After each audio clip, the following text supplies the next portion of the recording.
All right. Welcome back to the Wrong Advice podcast. I am your host, John Pachuto, and I am here with my guest, and Ben neighbor, Rizzo. Mr. Ben Rizzo. How you doing, Ben? How you doing, Ben? I just asked you the question. Well, I'm John, not Ben, so I'm doing pretty good, man. Very excited to have you on the podcast for the second time. I was actually forgot to look back to see the first time that you were on, but I want to say it was like about 6 months ago, right? It was in January. Yeah, so 7 months ago. Yeah. So give us a little life update. Who are you? How are you? And what's new? Oh, boy. Not really much. There's not much going on and not much new, so glad to be here, John. I don't believe that. I understand that we were talking a couple days ago, and so Ben's an artist, for those of you who don't know. I'm kidding. Wildly talented human being and a good friend and a good buddy. Just got lucky that he lived next door, and we've been enjoying our friendship for, wow, it's been almost a year now, which is fucking crazy. I'm exhausted of you. Yeah, no, I don't blame you. I'm pretty tired of you as well. Really glad to be here. Super glad to have you. Let me take that question. I'm joking. What's new is really the repetitive act of success, which gets pretty boring and mundane.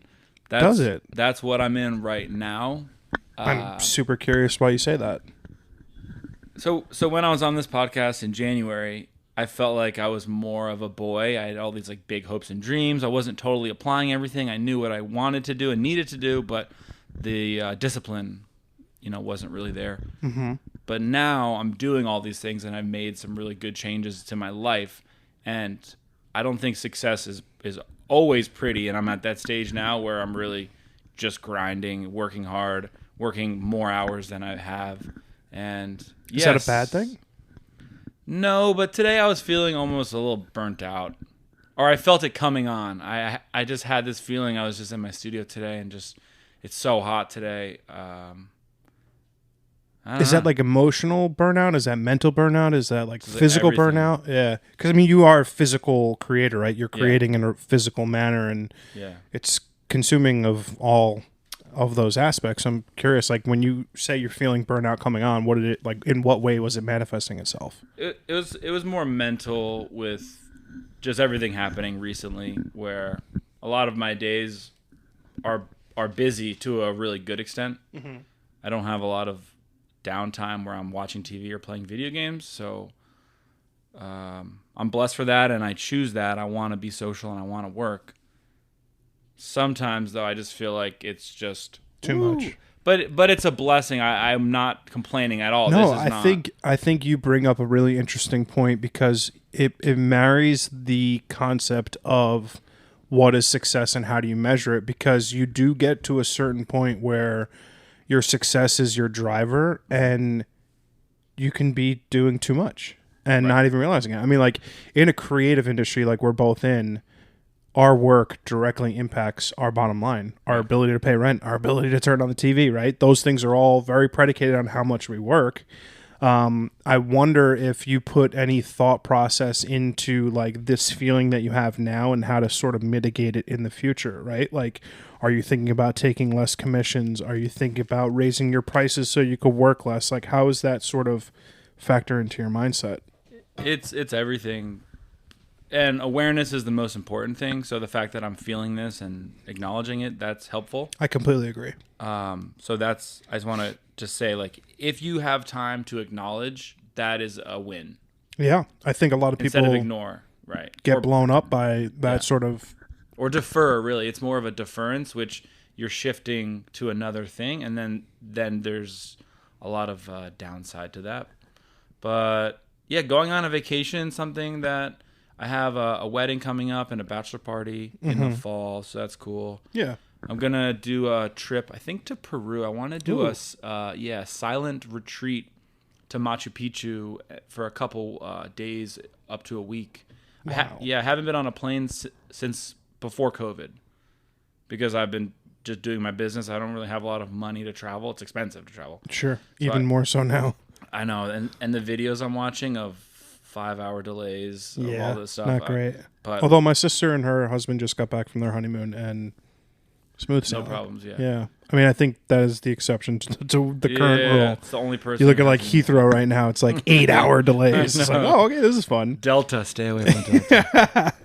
No, but I am This podcast sponsored by United Airlines. No, I am super curious though, because like, you know, you have some trips built in, but like, have you given yourself any like sort of space to think about what this like oncoming burnout means for you creatively and like from a business perspective? Like, have you thought about taking less commissions, doing less work? No. Still gas to the floor. It's a call to rise and to become a greater man, I would say. When I face adversity, not if, but when, you have two choices. You can either rise up or rise down. Sure. So right now I'm feeling like I'm hitting my limit. And I'm not saying this is good, but if I continually push the limit, eventually I reach a new level. And I don't want to burn out, but there is something that I'm seeing recently where I just need to push and continually, that's better.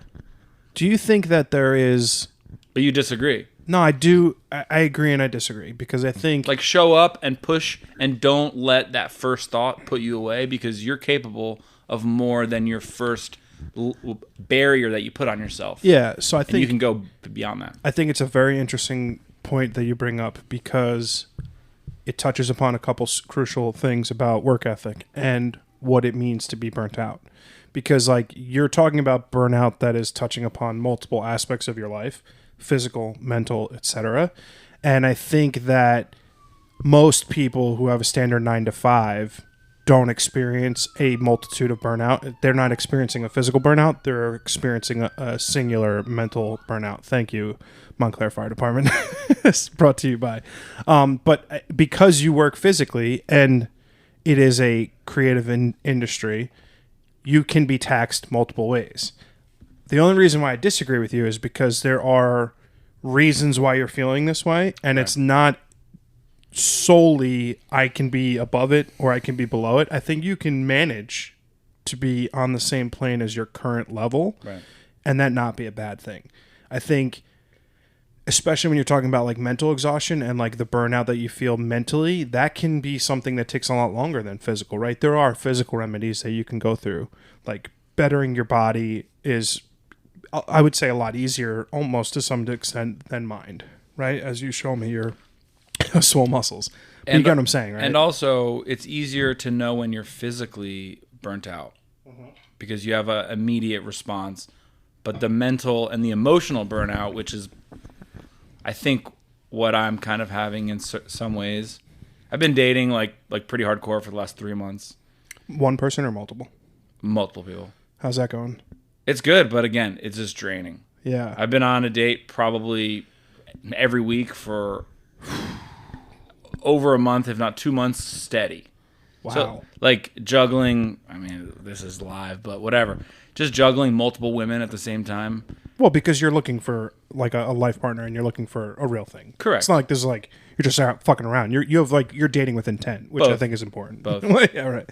No, but in all seriousness, but, like, that adds to, like, mental exhaustion. It does. Because exactly. I'm having to sustain multiple relationships, quote unquote, emotionally, texting, seeing them on top of the business. And I literally had to tell someone this week, like, I don't think you understand what it's like to run your business. I can't hang out with you this week. Because I'm too busy. Too busy. Dude, do you know I had someone... So I've recently quit all of the dating apps, except for one. I'm about to. Except for one. Because, and when I say this, you're going to ask me for a favor. A favor? Somehow I'm on Raya. Yo. It's ridiculous, right? I know. That LOL is... I can't with you sometimes. So somehow I'm on it.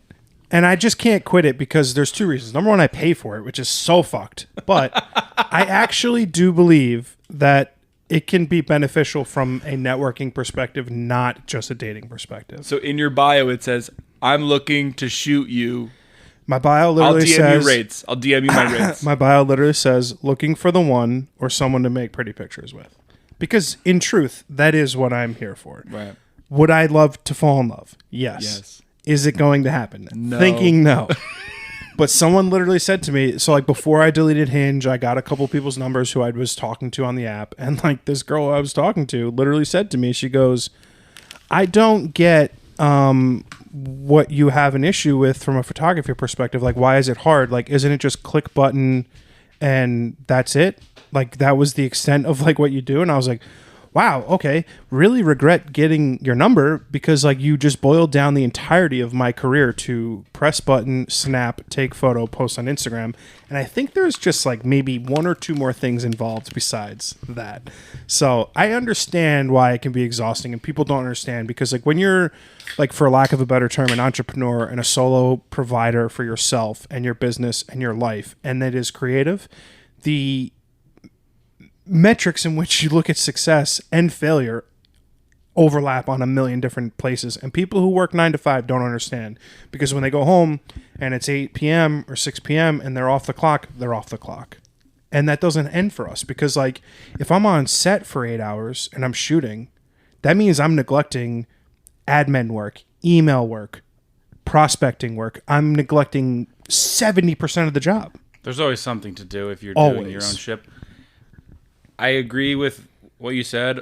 The 9 to 5 thing, they have their own things, Sure. which is It's not one's better than the other. Nothing like that. Yeah, the soulless pursuit of working for someone else and having nothing to really have your like under your own name, which I wouldn't ever trade what I have, no matter how exhausted I get, for that life. Totally. It's not for everybody. So if you do have a 9 to 5, hey, more power to you. bless your heart. Yeah.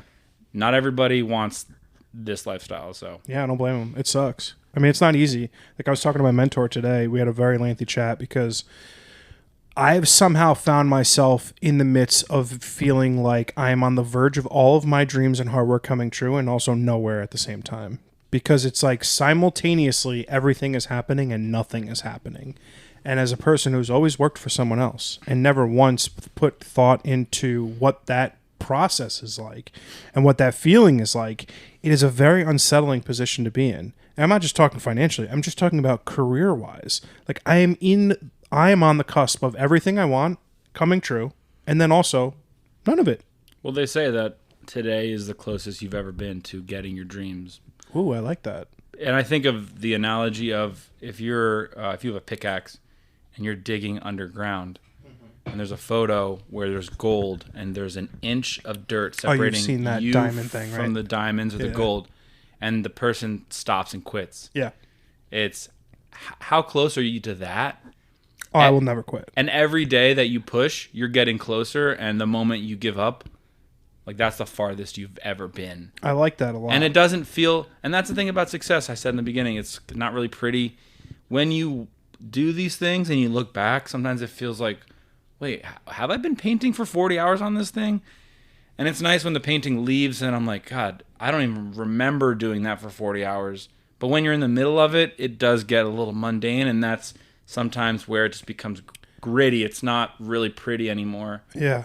It's kind of like roll up your sleeves and just kind of get to work. I've talked about how some jobs separate themselves from others, right? Like obviously doing things like, I don't shoot weddings, but I did shoot a birthday party, right? Got to pay rent. Do you choose not to shoot weddings? I choose not to. Yeah, it's a free party. It's not even something they I pay would. you to party. Yeah, I'm not even. It's not even something I would consider.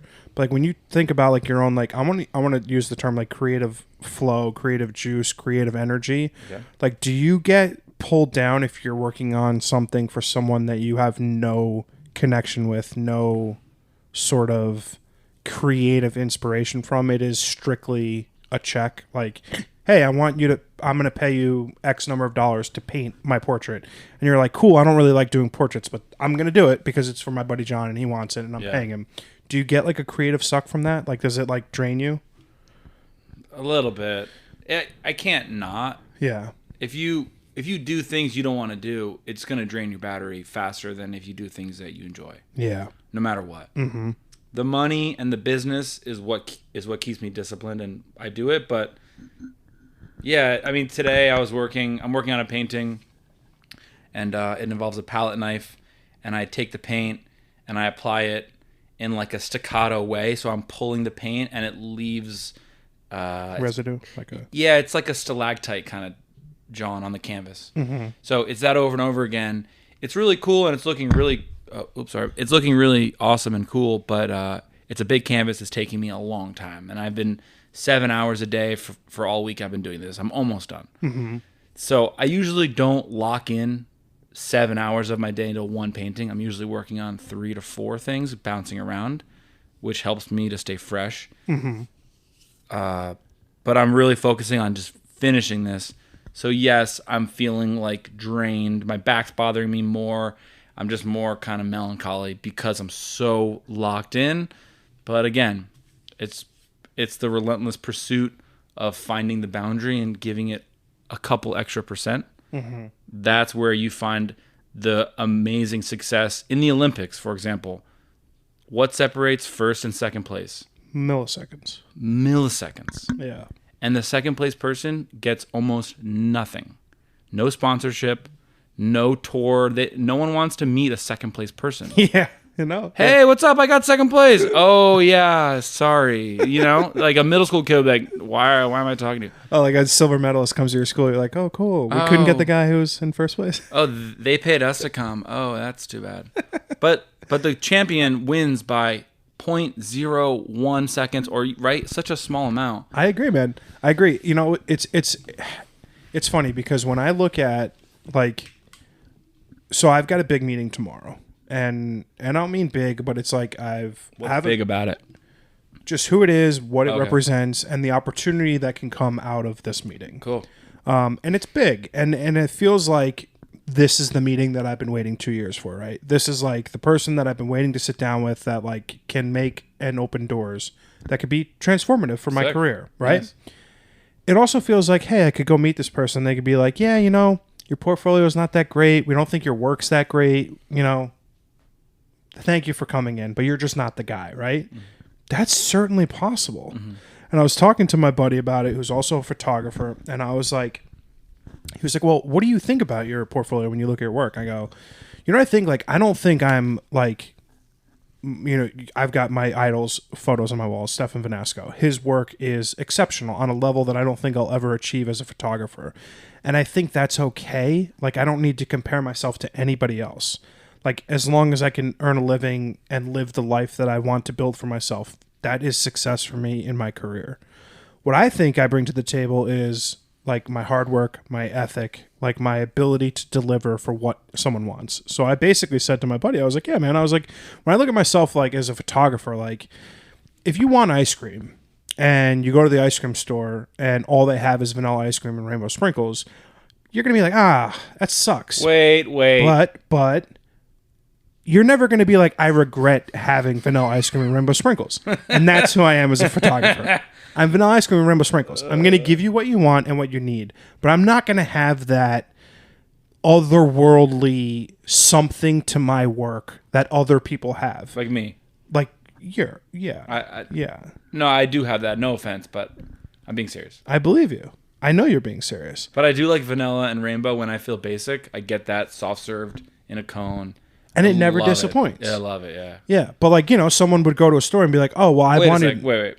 So, I have a lot to unpack here because... Yeah, I know. The limiting beliefs that you put on yourself are a reason why you're not being more than vanilla ice cream. I'll just say that. Disagree. Okay. Well, so I'm agree to disagree. Agree to disagree, right? Because you put out the vibration that you want. No. I put out the vibration that I'm going to have every single thing that I want in my life and my career because I've built my life around what I want. Okay. Me as an artist, rating myself in terms of my abilities, in terms of my eye, in terms of my skill, in a pragmatic, practical way, is not limiting towards my opportunities in life. Don't you want to be otherworldly in some way? And yeah, in my envelope? personal work, I do aim to be different and create. I see. Yeah, but like when I'm talking about like client work, like working, like when I'm working for like a brand or a fashion label or a modeling agency, I want to deliver what they want. I'm not trying to get fucking crazy with it. Correct. Right. Well, yeah, you need to be a tactician of the craft. If someone says to me, John, this is our project, this is what we want, this is the look and the feel, and this is the vibe and everything we want, I can give that to them because I'm vanilla ice cream and rainbow sprinkles, and I never disappoint. Right. I see that too. Rocky Road with like 19 fudge toppings? Yeah, in my personal work, I think I am. Okay. I guess that makes sense with commissions. For me, it's more on the spectrum for me. Some people have the idea, some people have no clue. So I'm having to play all 32 flavors of ice cream. Ooh. And I really... Limiting yourself to 32 Baskin Robbins? Look, any more than that, and I'll have a problem. But, that's interesting. I had a recent experience that was similar to what you're talking about. One of my clients, he bought an Italian soccer team, and I decided, yeah, right? Yeah. I was like, that's cool. Congrats. Yeah. And I have a friend who's a photographer who does some stuff for the Red Bulls. Oh, cool. So I'm always trying to link people together. Yeah. That's how I am with life, too. Yeah.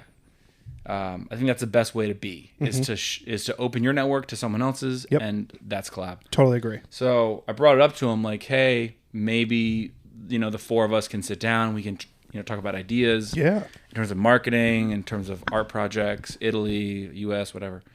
So we had that meeting. It was down the shore. We got lunch, the four of us, the two owners, and, me and my buddy. Mm-hmm. And it didn't go as action-oriented as I wanted to. Okay. But I realized it's a long game. It's chess. So all we did was we just had a good talk with them. Yeah. He invited us back to his house. I met his family. I met his brother. I saw his DJ booth. I got to know him better. Mm-hmm. And I'm doing a painting for him, but it was not the immediate, we're going to fly you to Italy next month to do a mural and to paint in the office. But in the future, we know who you guys are now. So don't you think that actually not to some degree, but to every degree, that in and of itself is invaluable? That experience, whether not getting the actionable item today. Yes. Like today's no, like I got a no today from, it wasn't a no. Let me rephrase. I got a decline from a very, very, very renowned modeling agency because they don't pay for test shoots. And now there's this like ever going dilemma in the fashion industry right now in terms of whether to pay for test photographers or not. Some agencies do, some agencies don't. It really is predicated on a number of factors. But I'm a photographer full time and I'm a professional and I don't fucking shoot for free. And I don't care what your agency is, right? And it's one of those situations where, sure, would the prestige of working for them been incredible? Absolutely. But is like my time not valuable? Can I offer a thought to you? Yeah. Always. Because we share a lot of the similar obstacles, right? Mm-hmm. What if you said yes, and then you build them on the back end for that time? No.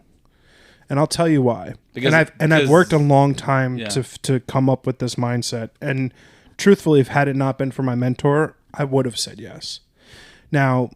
But you're charging them an honorable rate. I say... Yeah, you're putting it... You're like, hey, I shot free for 5 hours.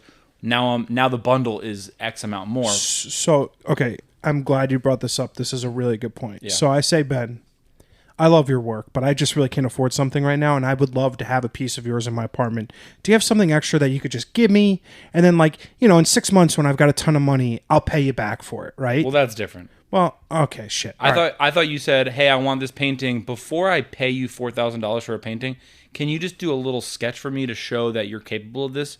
Sure, I'd love to. I'll do it in 2 hours or less. Here's a sketch, proof of concept. Now let's make some money. Okay.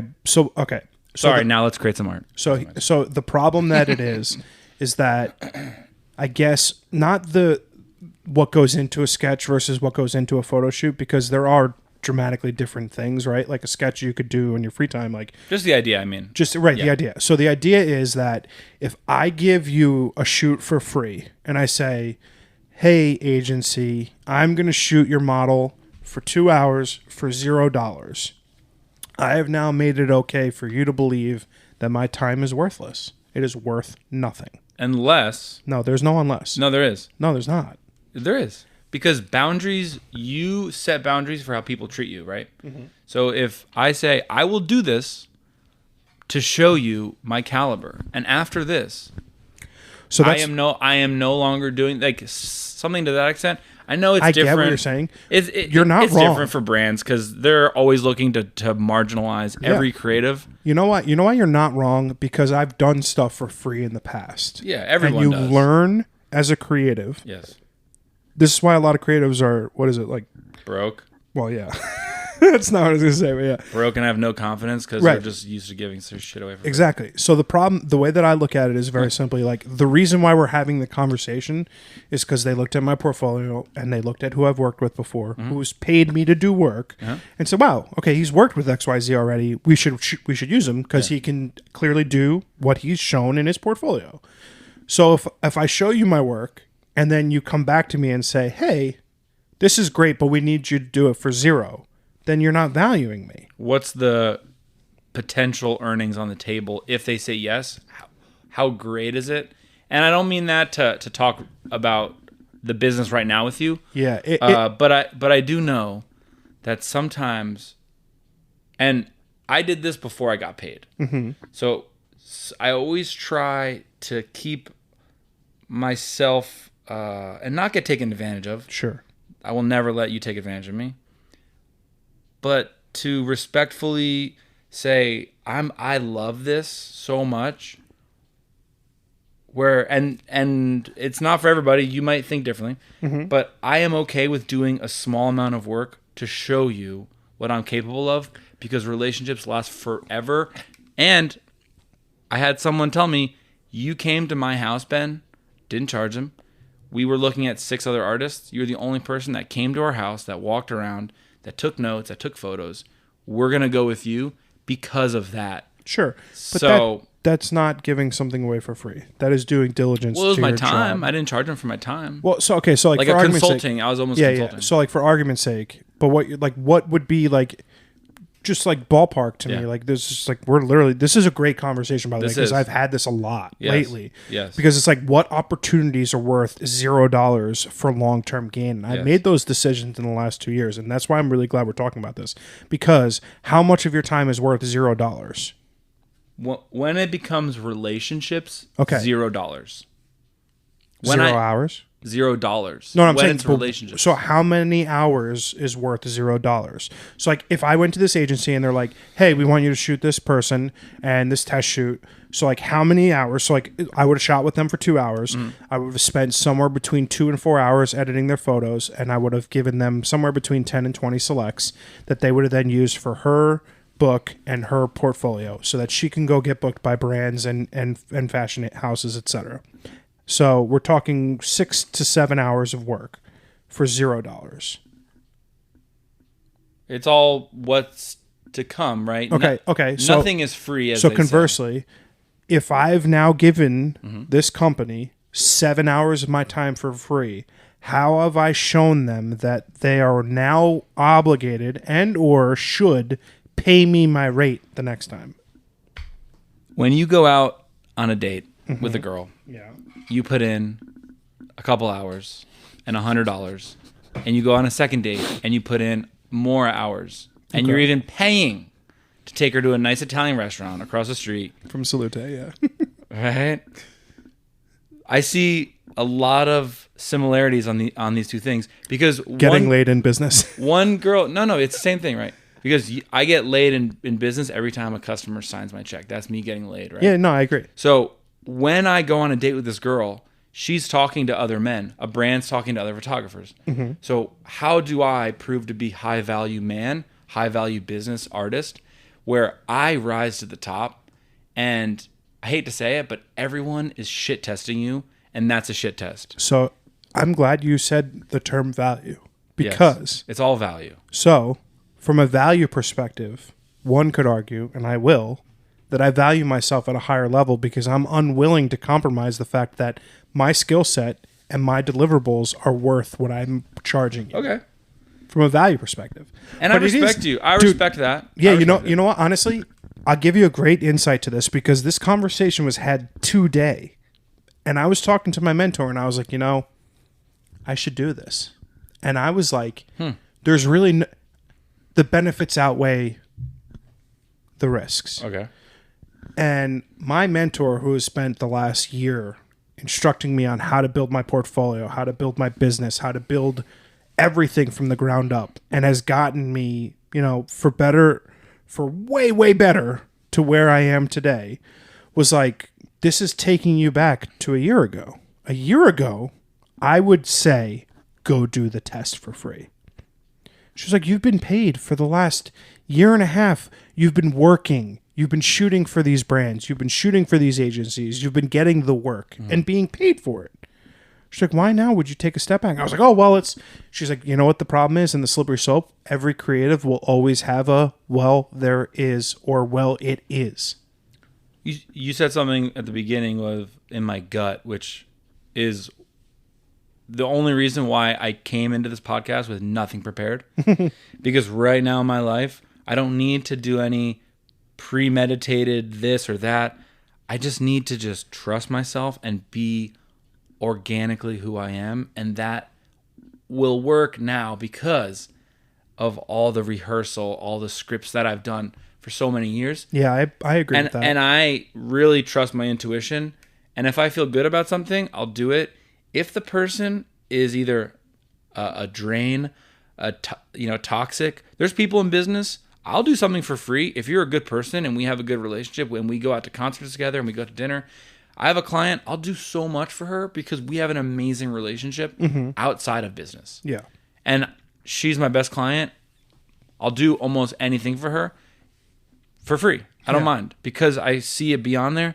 If you're a new person, it takes a little more, but so I see both sides, but the key to what you said and to everyone listening, trust your gut. If it feels like a good idea, give it a shot. The worst thing that happens is you gain experience from a failure if it doesn't work out. Yeah, so I totally agree with you. Yeah. I think and I think also, I think what you said is right. And I think you have to make decisions based on what's right for you. If you live at home with your parents, and you have to worry about paying for your cable bill, go fucking shoot someone. Do the fucking free thing. Yeah, right. If you're running a business that's almost a 6-figure business, you can say no to a lot of things. Yeah. But if you're not, and you're not, if you're me, who is very much, I work to pay my bills. I don't have fucking mom and dad. You know what I mean? It's not like I'm in this situation where I don't have to worry about my car payment or I don't have to worry about myself. I have real life things to worry about.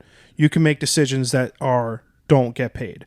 But that is fundamentally at its core, I think, the issue with the creative industry, because people are willing to take flyers because they think it's going to benefit them long term. And my newfound belief is that there is no situation where I can provide someone with my services and my skill set and my years and years of experience for nothing. Because all I'm telling them and all I'm identifying to them as a buyer is that I don't value myself or what I do.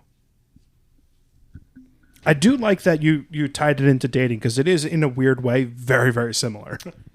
It's value, and especially as a man, value is almost the most important thing that a man can bring to society. Yeah, so how do I pay for dinner if I don't have my test shoot money? Yeah, you better get fucking paid.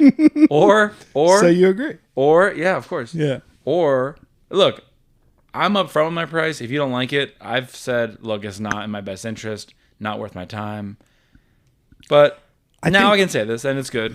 But yeah, you need to get paid, and you need to provide for society. I think is important. I'm glad you see my point of view, because it's almost like it's all relative. So I don't know the full story. I don't know the numbers. I don't know. Yeah. I don't know the rest of your bookkeeping. If I saw the full picture, I can then say, based on your business, it's not from a that's financial. What I would say. No, so here's the thing: from a financial perspective, I could do it for free. It's not like I'm relying upon them paying me to pay my rent. Yeah, if you don't, though, you don't. Yeah, right. That's not it at all. If anything, it is just the being able to go back, because it's an energetics thing. Now you're holding yourself to another level. You're saying, I'm worthy of this. And yep. So speaking of sort of the duality of how work and relationships sort of commingle, I've been super out lately when it comes to relationships and my desire to sort of put any sort of effort into it. And I just wonder if it's because I'm currently on the creative downslide, right? I had COVID, so I didn't create for a while. I was sick for 2 weeks, and I'm just sort of started, I know it's 4 weeks since I had it, right? So it's almost a month later, and I feel fine, right? But I think I was creatively drained, and then couple in all of the fucking dating shit, I'm on the low. Do you think your work-life balance is impacted or impacts your creativity in any way?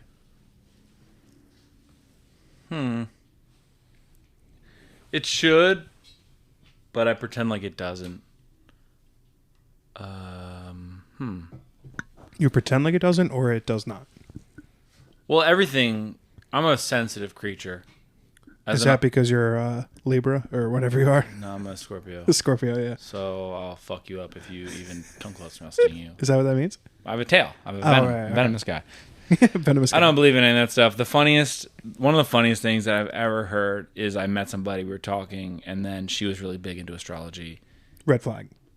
Yeah, kind of red flag. Like we're all just People made of the same elements. But she asked me my sign, and I told her, and she literally, her jaw dropped to the floor, and she's like, "No, I was getting Aries vibes," and I was like, "I've never seen someone so rattled." She couldn't talk to me for 10 minutes after that. In person? In person. She literally told all of her friends. It was a bunch of us. It was a group of us. Okay. So she was just like, "Oh my God, I can't believe," and everyone was like, yeah, I mean, big fucking deal. Yeah, I said, yeah, I'm a human, so I'm complex. Yeah. Anyway. It's not boiled down to the fact that I was born at 10:52 p.m. October 28th. I mean, yeah, that's my birthday. My sun is, vibrant. People are really into that. And like, I honestly, I don't knock people for like being super into that, because like, I think we're all searching for something to like sort of latch on to. It's a religion. Yeah. It does affect me in my life, and it influences my creative journey, which means because recently I'm putting together a body of work, 6 pieces. I've decided 62 inches by 40. Whoa. Yeah, really big. Same process on glass. The palette paintings, a mixture of oil and acrylic, which I've never done. Oh wow. And I've made 3 of them so far. I'm making the 4th one, and it's really starting to evolve. And I've gone a long time. Probably over a year since I've decided on a cohesive body of work, which leaves me feeling like a whore. I'm just doing commissions like a whore. But you got to pay rent. I do. A whore has to pay rent too. Yeah. But I need to fulfill myself creatively, and that's how. And I need to put together an album. I can't just be doing singles for people. Ooh. So I've finally decided this. And ironically enough, I'm talking to some galleries. I'm trying to get myself into brick and mortar places locally, Millburn, Montclair. So the best way to do that, I need to have a show. That's kind of the coming of tale. Mm-hmm. To be acknowledged and respected in the art world, you have to have a solo show. Interesting. So You've never had a show before? I've had a show before, a lot of group shows, some in college, but never at a somewhat of a good gallery where just for you, just for me, and someone who that's their business. It's always kind of been like some friends or something. So the Millburn Library my work's at now, in a group show. Mm-hmm. But I'm finally putting together a body of work, and the life and the burnout and the stress is now coming into that. But I'm harnessing that, and now it's influencing what I do, which is a cathartic way to take those emotions, turn them into something positive, and not lay in bed all day and feel like I'm all sad because emotionally it didn't work out with this person that I was trying to pursue. That is, I try to bifurcate myself, where it's like Ben, business, dating Ben and business Ben, although I blur the shit out of it and I'm really bad at it, and I am who I am. I'm never split. It's always me all the time. And you know me well enough where I usually show up pretty well as myself. I think you're one of the most authentic people I know. Thank you. I don't think there would ever be any doubt about you being anything less than that, and then who you are. I think so I want to unpack a couple things there, because number one, I agree mostly with the fact that you are yourself, and the blurred lines ultimately are who you are, and that's a net positive. Having a ton of comfortability in my own skin, and being like, having done the work, right? Having gone to therapy, having done the internalized work that needed to be done to figure out who I am, what I want, and what's important to me. I am the same way. Yeah. What I found very interesting, and was ultimately a little bit surprising, is that from an artist perspective, there's a lot of like pressure to be like not a whore, right? Be not a commissions person. But like when I look at like my art, I'm a photographer, but a lot of the same ways, like I have client work, me being a whore, and creative passions and my own art, like my personal projects. They're completely different from one another. But like I think both of those two things make me who I am as a photographer and as an artist. But like I don't feel that like pressure or that pull to be in a gallery, to have a show. Like that doesn't, I don't know. And I'm curious why, and I'm curious what about having that will be a net positive for Ben. I don't want to say it's for superficial reasons, although it could sound like it. Mm-hmm. Is it an ego thing? No. It's never an ego thing. Let me just think for a sec. It's just getting to the professional level and making yourself known, and to me that is ego. Because like, so listen, just hear me out, because like being professionally known is different than being a working artist. You're a working artist. You're right. And I'm not a whore because I'm serving people and I'm making myself useful by helping others. Yeah. So I think a whore is just a funny way to talk to it. Is. So, yeah, it is. I was talking dirty. Yeah. I promised everyone I'd be reckless tonight. So let me at least say some dicey shit. Last time, episode 67, 66. Something like that, yeah. I was really by the books, and I was just making sure I was really PG and just saying all the right things. And yeah. my whole It's amazing what 7 months will do to a person. No inhibitions. What a terrible idea to Well, that's the difference between podcast. dry January and 2 beer July. 2 beer Benny. It's not ego, but I see how... It's like I said, it sounds like it is, but it's just a desire to just grow, compete with the best. I want to be with the best, and I am working every day to get there, and it will unlock more doors. I had a good conversation with a friend. Some friends, you hear them talk, and you're just like, hold on. You've said 7 different careers in 10 minutes. Mm-hmm. Slow down. I get you're excited. Yeah.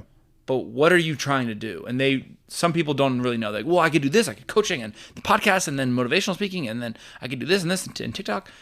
And I say, if you want to do what you want to do and meet all these people, you need to be spectacular in one thing. Ooh. No one cares unless you're amazing in one thing. And not mediocre at 12. Right? The jack of all trades is a master of none. But still better than whatever, being depressed in your parents' basement. No. Oh, what? That's the actual rest. The reason why I think that sentiment is so important, it's like the jack of all trades is the master of none, but still better than a person who's a master of one or something. Or it's like, yeah. So it's like, I butchered that, and I almost want to look it up because it is a really good quote. Yeah.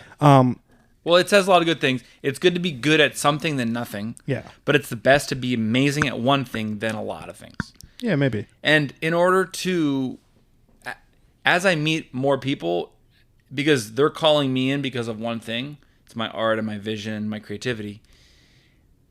And because of that, I am unlocking doors and making relationships with people that have a network that I can tap into. Very successful, very wealthy people that once they see me own it, and I'm the guy. When you think art, think Rizzo. I want you to think me. Rizzo, tough and tender. Rizzo, Anthony Rizzo, Tony Rizzo, whatever, Mike Rizzo. So I your fucking mother Rizzo.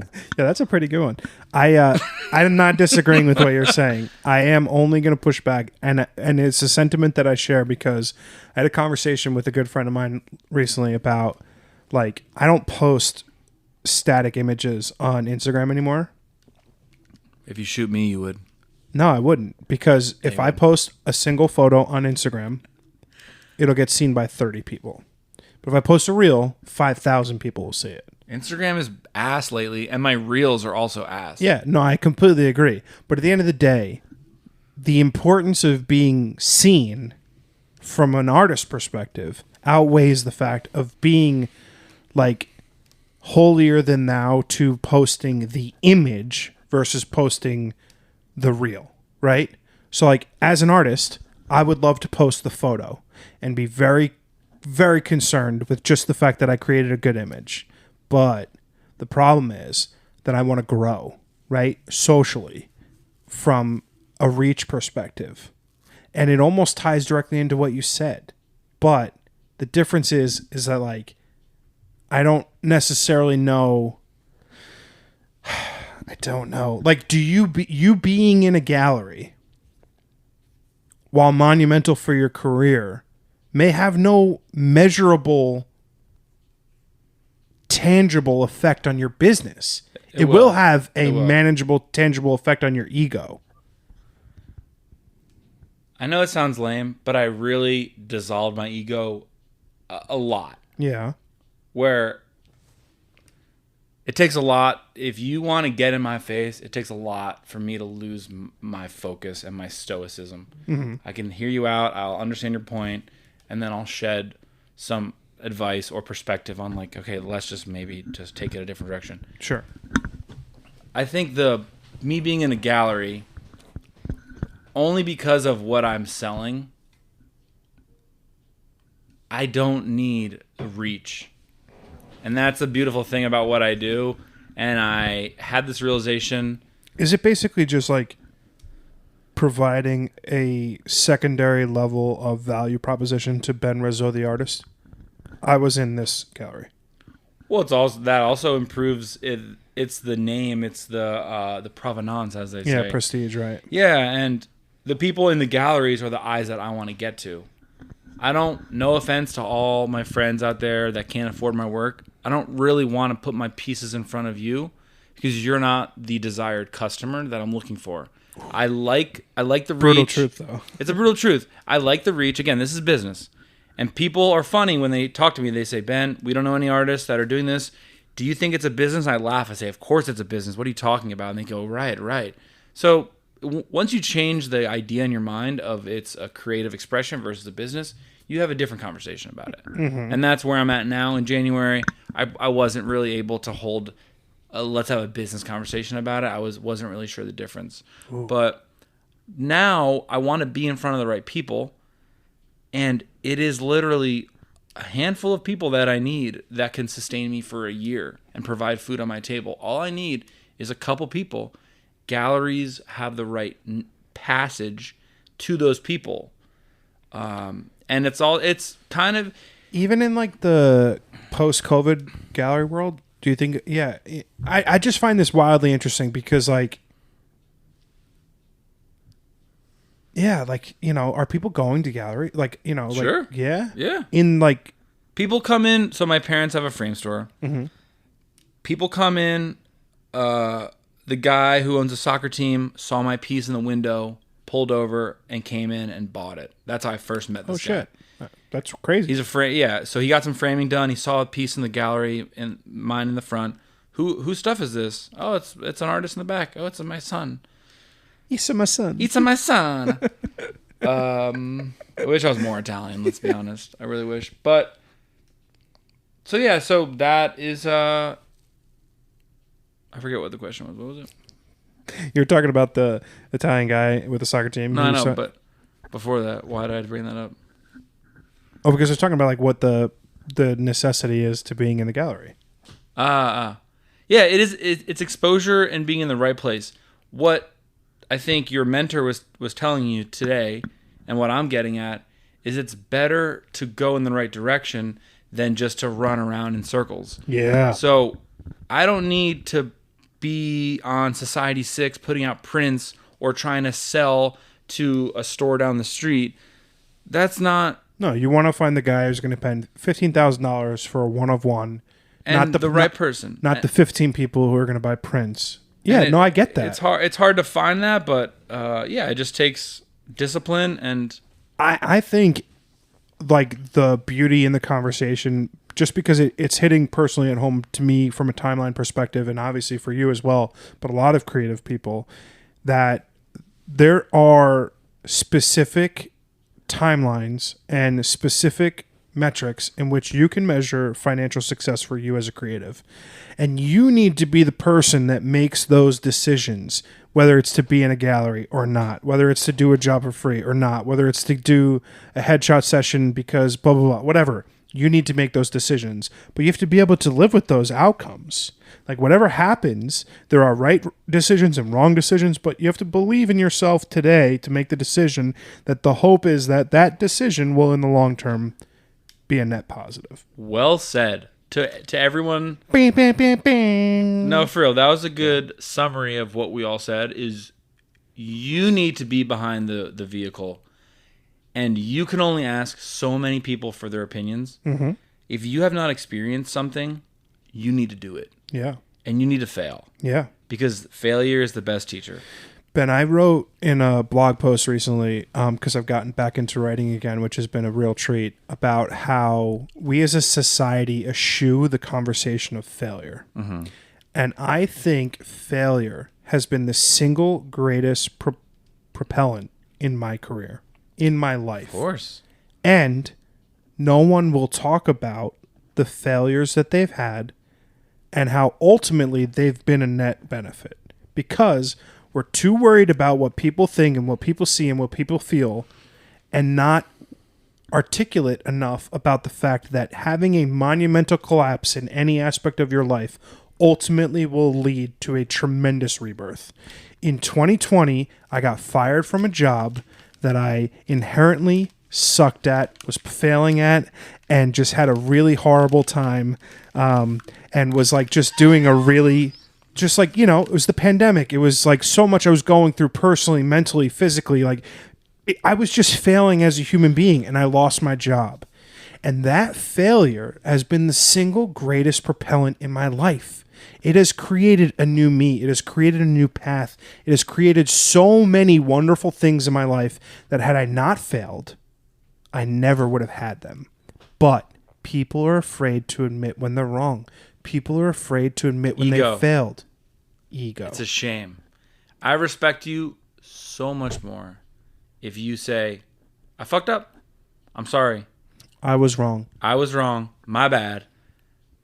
XYZ. Mm-hmm. But versus, well, you did this. That's where I'm like, look, I had someone this week that was pulling that shit on me, and I said, hold on. Don't come at me like with this aggressive shit. No. Yeah.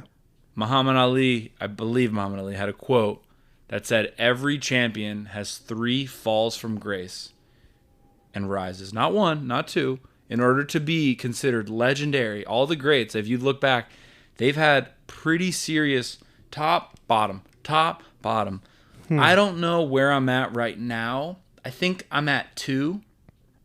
If I think of my life so far, I know I'm due for another one. I know there's a bigger one coming when I have quote unquote made it and something crazy happens. But that's how you prove yourself. And it's the thing when I was in the city and I was losing money and I sold all my stocks and I had to live. I should have now asked my parents for money because I had a good portfolio of good tech stocks. But at the time, I didn't. Yeah. I wanted to prove to myself, and now I have that confidence because I said, Ben, you did this yourself based on your own thing, and that's invaluable. The ability to say that you did this on your own. You didn't need to borrow money from stuff, but the failure is important, and I believe to be truly great, you fail seriously 3 times. So I think there are... And it's devastating each time. I think what's the important... world is over. Yeah, I think what's important is, like, to be honest with who you are yourself and, like, having that superpower to internalize and look at, like, who, what, when, where, why, and how of your life. Yeah. And, like, be able to look and be honest about your shortcomings, your successes, and then be able to say, maybe I do need help. Maybe I don't. Right. Maybe I need to go down this path. Sure. Maybe I need to go here. I think the problem that we as a society often have is our inability to have honest, pragmatic, realistic assertions of ourselves. And we get into these positions where we fail, we don't accept our failure, We spend 6 months after our failure drinking, smoking, doing drugs, trying to pretend like it didn't happen, and we never, ever internalize and figure it out. Or just sit with it. And you know what's funny? It all comes with age. 25-year-old Ben couldn't have made those decisions at 35. You're not 35. Sure. But you know what I'm saying? Sure. 20-year-old Ben can't make the decisions that 30-year-old Ben can. Well, 25-year-old Ben tried to be an artist and then had opposition and then bailed. Yeah. And then got a job in the corporate world because he couldn't emotionally deal with being vulnerable. And failing. And having people ridicule him, blah, blah, blah. But there is confidence in being vulnerable. Mm-hmm. And that's what I am trying to acknowledge and step into more now. I think if I could I think if I can put a bow tie on this wonderful conversation that we've had, and is it always an hour? You really always an hour, bro. It's you really are hard hour. It's never more. We could go. I think we can go for hours. I think we can go more. I think, and we will after we pour another drink and we go on to the next stage of the evening. That being said, Part 2, Patreon. Join us on Patreon. I think if I could put a bow tie on this conversation, I think some sprinkles. Put some sprinkles on this shit. What a great callback, Ben. Thank you. What a great callback. Thank you. If I could put some sprinkles on the end of this conversation, it would be very simply that if we as people could be more vulnerable about the things that we think and feel, and are able to lean on our friends, our family, our coworkers, whoever. Instinct first. Gut. If we can... And your network. Right. Sorry, I had a syndrome. If we can be vulnerable and honest, we can make the path that we want in life. And to me, I'm immensely grateful for all the failure, all the success, all of everything that I've experienced to get me to this point, to having this conversation with you today. And meetings tomorrow are going to be propelling me on together. And secondary conversations with Italian soccer team owners in the Jersey Shore are going to propel you to another level. Because I just believe that everything that I've done has brought me to this point. But if you can't look internal and you can't see your own shortcomings, your own failures, and you can't be vulnerable with yourself and your peers, what else can you do? So, Ben, thanks for coming on, buddy. I'm so immensely happy for your... Wow. I'm so immensely happy. Wow. This was off the cuff, this whole thing. Yeah. I didn't plan a thing of this. I'm so immensely happy for this conversation. Me too. And your friendship. And I'm really appreciative of you as a human being. And you good dude. Thanks for coming on, buddy. I'll be back. Take care. Part 3, 3-hour special live event. 100th episode. I'll be back. Bing, bing, bing, bing. See y'all.